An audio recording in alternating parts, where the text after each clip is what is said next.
how do you take a mayor and make it an uncommon role? How do you reevaluate, refocus, reinvigorate a community that for 50 years had kind of stood still? And to me, it was, again, my passion. I was understanding what my passion was early on in my career, or political career, that I just wanted to give back.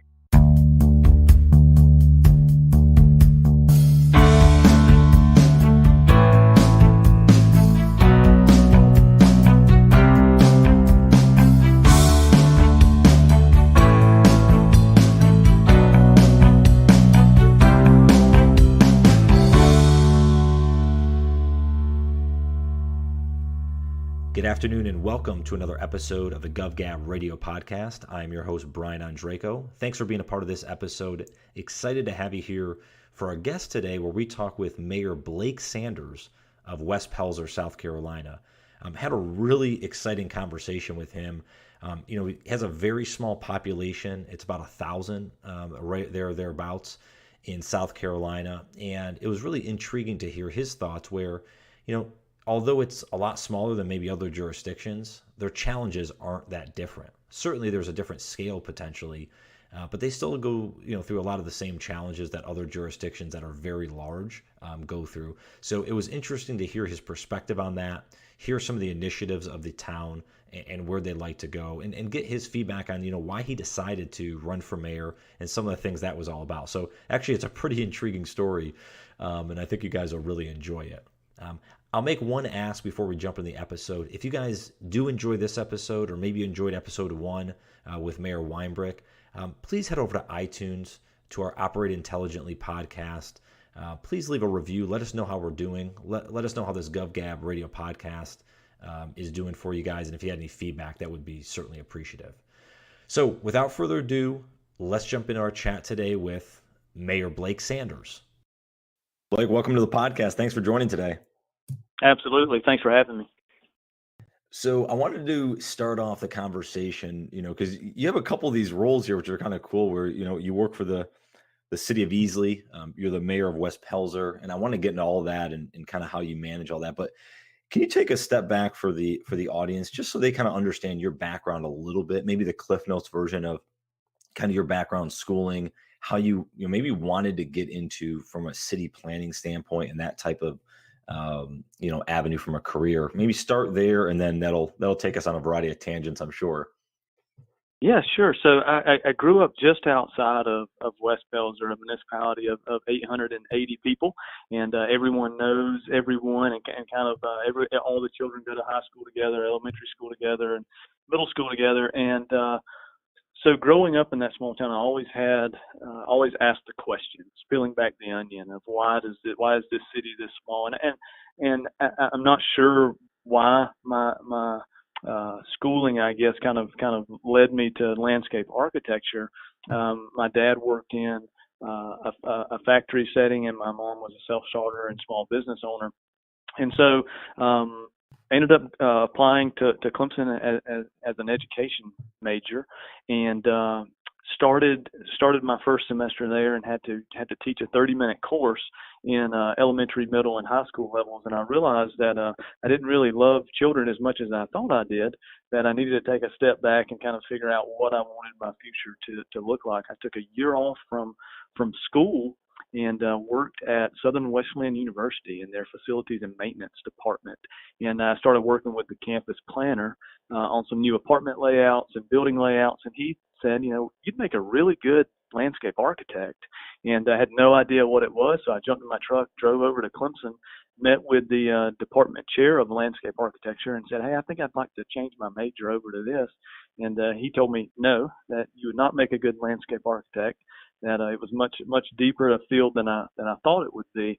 And I kind of balked at it and signed up anyway, and fell in love with it. And what I found out was that landscape architecture was really a mold of the community mindset, the client mindset as an end product, but also a way to express yourself artistically.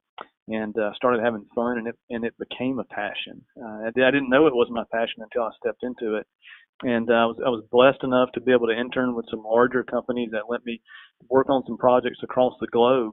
And now this is my chance in my just in my mid-30s, but I'm already starting to see kind of the fruits of the seeds that were planted, 20 years ago at Clemson, that I'm getting to give back to my community, to my profession, and that's my passion now, is giving back.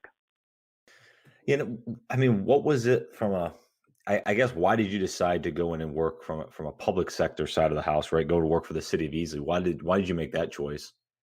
Yeah, so I worked for a couple of different companies along the way, all private firms, really working my way up the food chain per se. Starting off as an entry level landscape architect or a land planner, becoming licensed. I worked for a firm where I ran the South Carolina office, and we were doing projects regionally and even touching some global projects. Hired my own staff, running my own budgets, and I found myself being more entrenched in other communities than I was my own. And so my wife and I really had a chance to sit down and step back and go, okay, before we get to our midlife crisis, let's make sure that that we're believers in our passion, and decided to take a step back and say, I really want to work in the public sector, and again, give back to the community. The firm I was working for, I was actually working a lot in the city of Easley and had a lot of contracts, had day-to-day conversations with the mayor and city administrator. And one day after one of our weekly meetings, city administrator said, hey, let's go out for coffee. And so we sit down and start talking about the city as a whole and other planning projects that would be going on. And I guess in my mind, I was thinking, well, this is more consultant contracts that I'll be working on. And at the end of the day, a city that's 150 years old had never had a city planner before. And they were creating the position and wanted to know if I would be interested in it, that they were essentially creating it for me, hoping I would be. And so it was definitely a blessing. At the same time, my wife and I were having conversations about our passion and being able to give back to the community, being able to be at all of our kids' basketball games or cheerleading practices.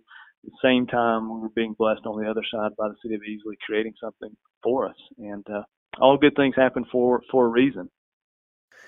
Yeah, and so I'm curious now, because obviously being the mayor of West Pelzer where you grew up, did you always, like, growing up, or were you in, like, I don't know, did you run for, like, student government and those type of things? Like, did you always want to be in that type of role potentially, or is that something that just kind of popped in your head over the last handful of years?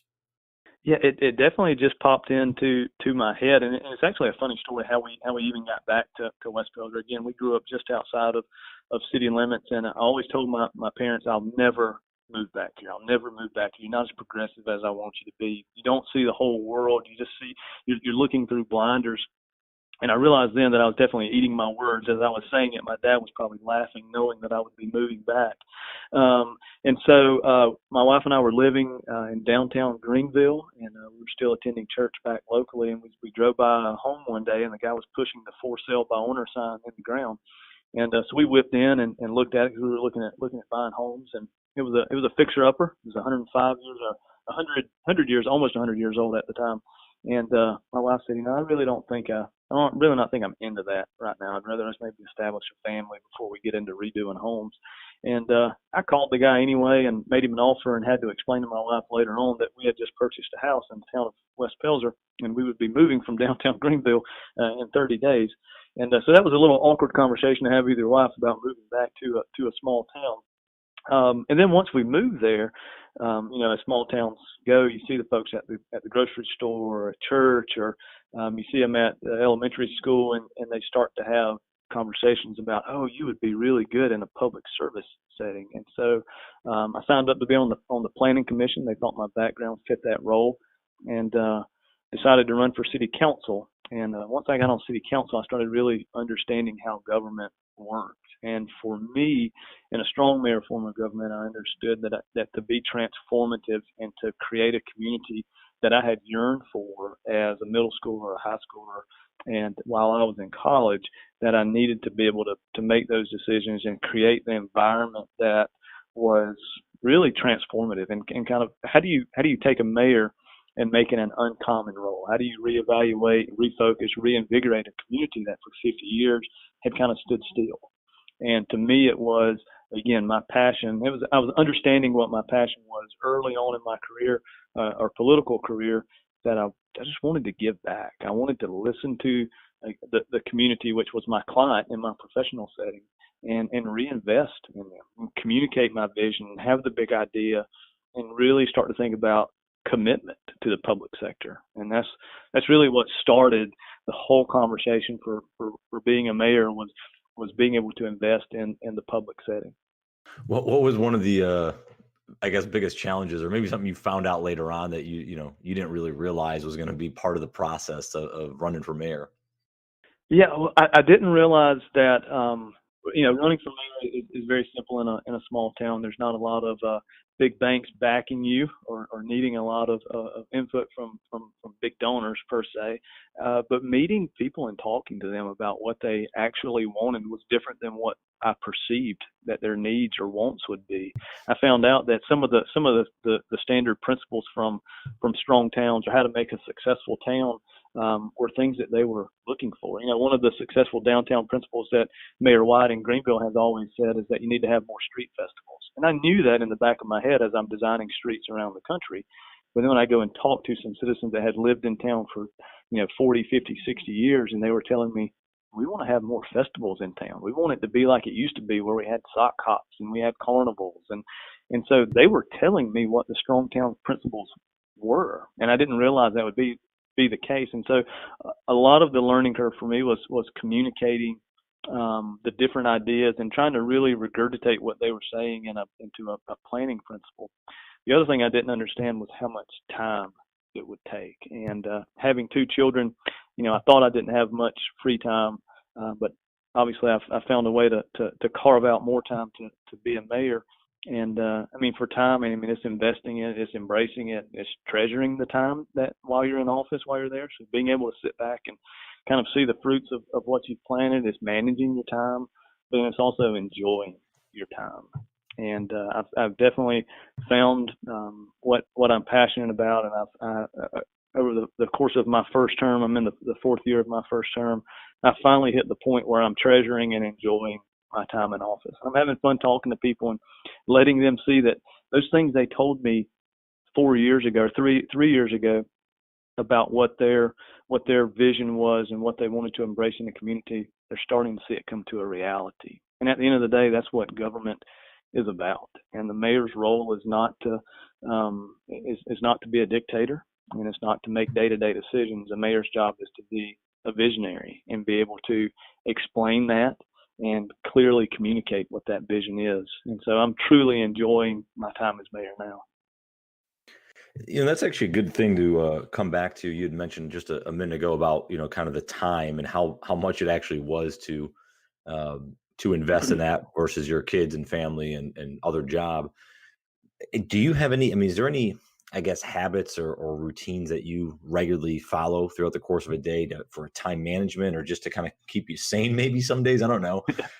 Just kind of curious if there's anything that you do that's important for you day in and day out, that maybe could help some others.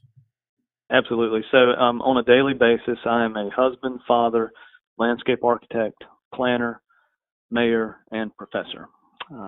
So every day I'm teaching graduate architecture at Clemson, or I'm coming to my what I call my day job as the planning manager for the city of Easley, or taking phone calls as the mayor. And what I have found to be the best for time management is understanding when you are your best. And I'm my best at 5 o'clock in the morning, when no one's around, when I can start to respond to emails and start to think clearly and be able to communicate clearly. And so for a daily routine, I'm up by 5, I'm in City Hall by 6, and I'm there until staff start to get there. And that kind of goes back to my original statement of a mayor's job is to be visionary and not to run day-to-day operations. And so I make it a point not to be inside of City Hall when public works decisions are being made, or the police chief is making decisions, or the administrator's making day-to-day decisions.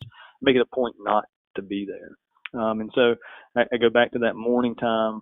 It may be the afternoon for other mayors. It may be late at night for others, to find out when they are their best.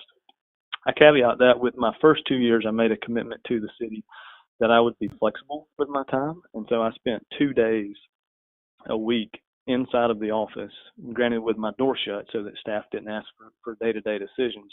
But I spent 2 days a week in the office for the first 2 years, communicating with the public, running the festivals myself, closing off the streets on my own so that public works guys could go out and do other things when we had a festival getting ready to get going. So I was really hands-on, and it was almost like the town had another employee for those 2 years. And then I was able to step back and go back to my morning routine.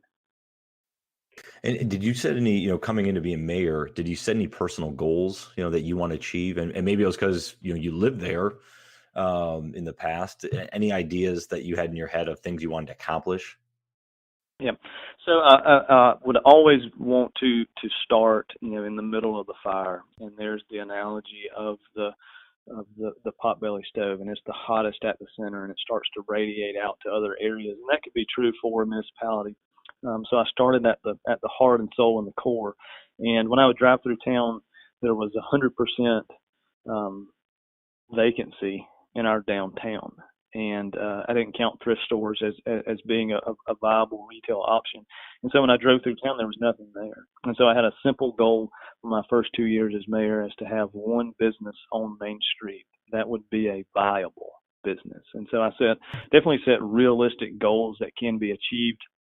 I wanted to do projects that were self-funded so that I didn't have to think about state funds and getting into the politics of your legislative delegation or federal funds for mega projects that may take 3 to 4 years to change, because West Pelzer needed something then. And so for me, it was about creating one new opportunity for a business owner. And we were able to do so.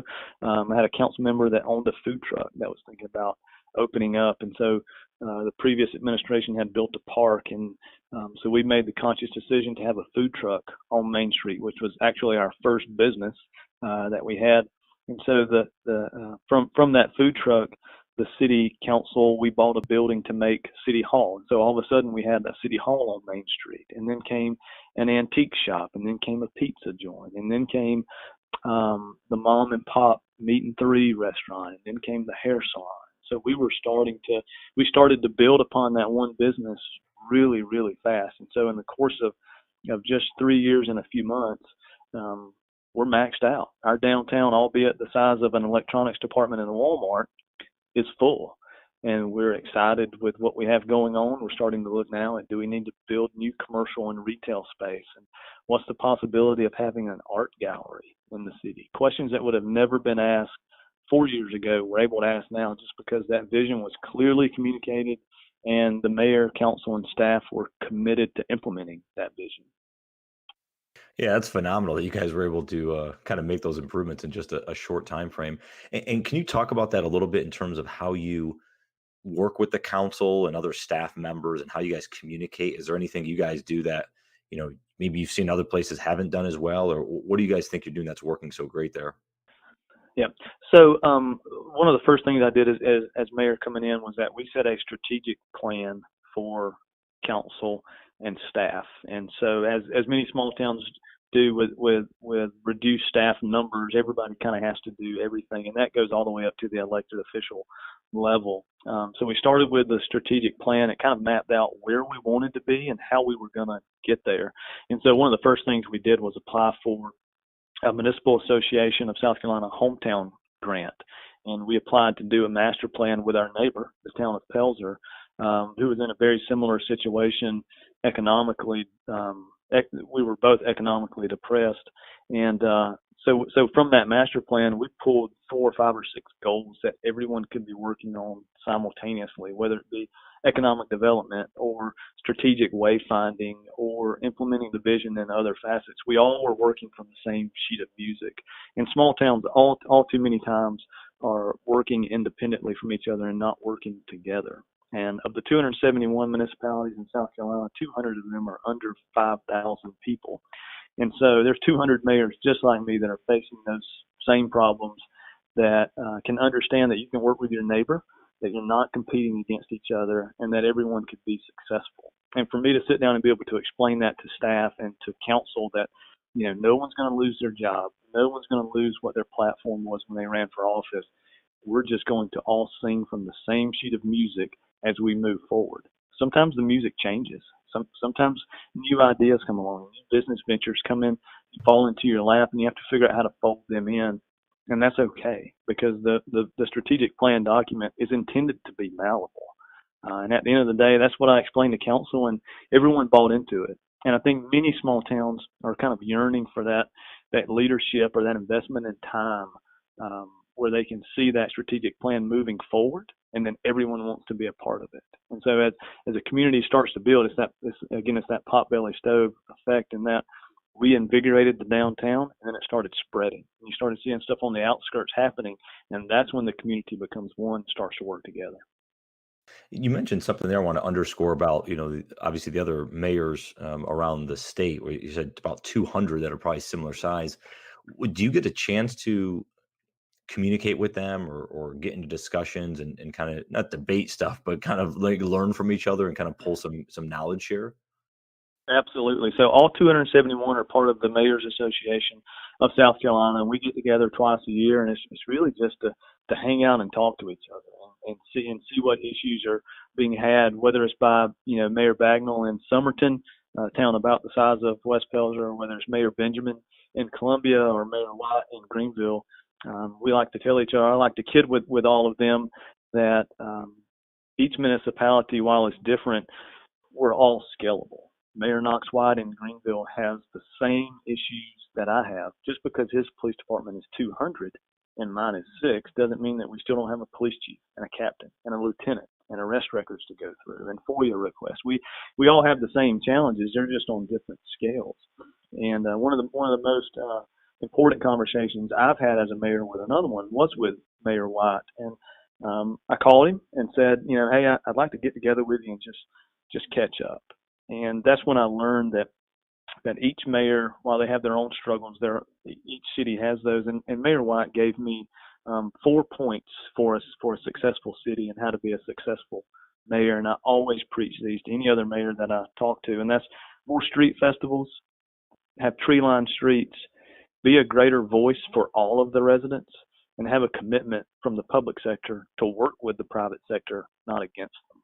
When I heard those 4 points, I started thinking back to the conversations I'd had with, Mayor Colbreth in Johnston or Mayor Roberts in Anderson. And I started calling them and saying, hey, let me come to your city and you come to my city and tell me what you see that's wrong, so that we can communicate with each other, so that we can make all of us great, because all 271 of us have a chance to be successful. And so in my phone right now, I probably have 70 or 80 mayor's cell phone numbers that we text all the time, from big cities to cities smaller than West Pelzer. And we communicate. And again, it's about clearly communicating that vision. And a lot of times mayors will text me with, hey, I had this idea. What do you think? And it allows us a chance to again peel back the onion, to have conversations, to make places better. Even Mayor Amadon in Travelers Rest, which is about 40 minutes from West Pelzer and is a thriving small town of about 5,000 people, we communicate on schedules, because we want to make sure that our festival doesn't interfere with what they're doing.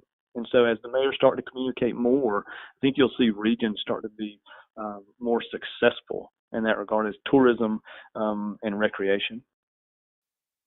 And you talked about the strategic plan and kind of getting some new things in place downtown and what have you. What do you foresee, I guess, for your town and the size it is and all that? Kind of maybe the biggest challenge you guys anticipate over the next couple of years. What's kind of on the radar that you guys are trying to solve or get ahead of? Yep. So the biggest challenge that we have now is change, and some citizens think that we're changing too fast, and other citizens think that we're not changing fast enough. So that's a challenge for us as we move through probably the next 5 to 10 years. We've done a lot of capital projects in the past 3 years internally, from moving City Hall to taking our old City Hall and making it a community center, which was a first for West Pelzer, to even purchasing the original City Hall and jail that was built around the 1900s. So we've got a lot of projects that are kind of moving, or have moved, or are moving in that same direction to make West Pelzer more of a viable city. But now we're starting to experience growing pains. And for the first time since the 70s, we have new homes under construction. So we have 20 new homes being built in West Pelzer, which for us is a 5% increase in our citizens, which means it's an increased burden for some of our services. And so we're starting to look at, how do we provide quality services for a quality community? So again, those growing pains are a little difficult for us, as well as the infrastructure side of things. And for a municipality who has focused for the previous 50 years on infrastructure, being sewer and water, trying to convince council that we need to take a step back from that. And the government's role is not to regulate utility rates, but to let the private sector do that. And so we're looking at ways currently that we may sell our water and sewer system. So again, that our government can get back to the core principle of creating a quality community rather than worrying about the next water meter to be replaced. And is there any advice you'd give to individuals maybe listening that want to get involved more, whether it's running for mayor, it could just be for council, it could be for other committees, but anything you would share, maybe something to look out for, or any advice that you could give, I guess, on that? Yeah, well, and I've always been an advocate for that. If you want to take your thoughts and your ideas and your goals and objectives to the next level, you have to ask yourself, what are you doing to take that next step? And so for those that I think are wanting to put their toe into politics or think that they want to make a difference, I urge you to ask yourself, what are you doing now to make that difference? I was talking a few days ago with a project we were doing inside the city, and someone asked me, what is the mayor's real job? And the mayor's real job is to love his community, his or her community. And for me, that meant changing my house, changing my front door, changing my driveway, my street, before I could think about changing my community. I get asked all the time, do people get into politics so that they can jump to the next level? And I think at the end of the day, you continually have to ask yourself, what are you doing to take that next step? So I'm changing my house, I'm changing my street, I'm changing my community. So now I can talk about changing my county. Or maybe now I can talk about changing my state. Or maybe now I can talk about changing my country. And so again, it goes back. What are you doing to take that next step in your political career, if that's what you desire to have? And so I've always urged people to get involved with ad hoc committees. Talk to your mayors about how you can get involved. We have tons of community groups across the upstate in most municipalities for ways to get involved. It may be as simple as leading a Boy Scout troop on an Eagle Scout project, which we did with the town of Pelzer along the river, or it may be working with the school to have a STEM project and a playground and a born learning trail. There are so many ways to get involved to see where your strengths fit the most. And it's okay that everyone doesn't want to be the leader or be the strong mayor.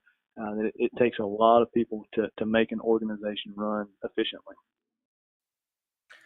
Yeah, and so we'll end on this because I'm curious, and this could be for anyone. I always like to kind of have like an open forum type here at the end where it could be some parting words. It could just be a quote you live by, something maybe it's inspirational. Who knows, that you would share with everyone. Again, could be to a specific group or kind of just everyone in general. But curious your thoughts. Yep. So I've always said, and this came from Mayor Riley in Charleston, that a mayor's job is not day-to-day operations. A mayor's job is to be a visionary and figure out what that vision is and be able to clearly communicate it to the people. And it's okay to be uncommon. I'm different in my approach to staff. I'm different in my approach to. I'm okay being the uncommon individual in my city so that I can make a difference. And that's my vision for West Pelzer. Looking like you're having a lot of fun down there. I see you're involved in a lot of stuff, which is pretty cool. I saw you, by the way, did I see you're the one painting the Clemson Tiger on driveways? Is that right?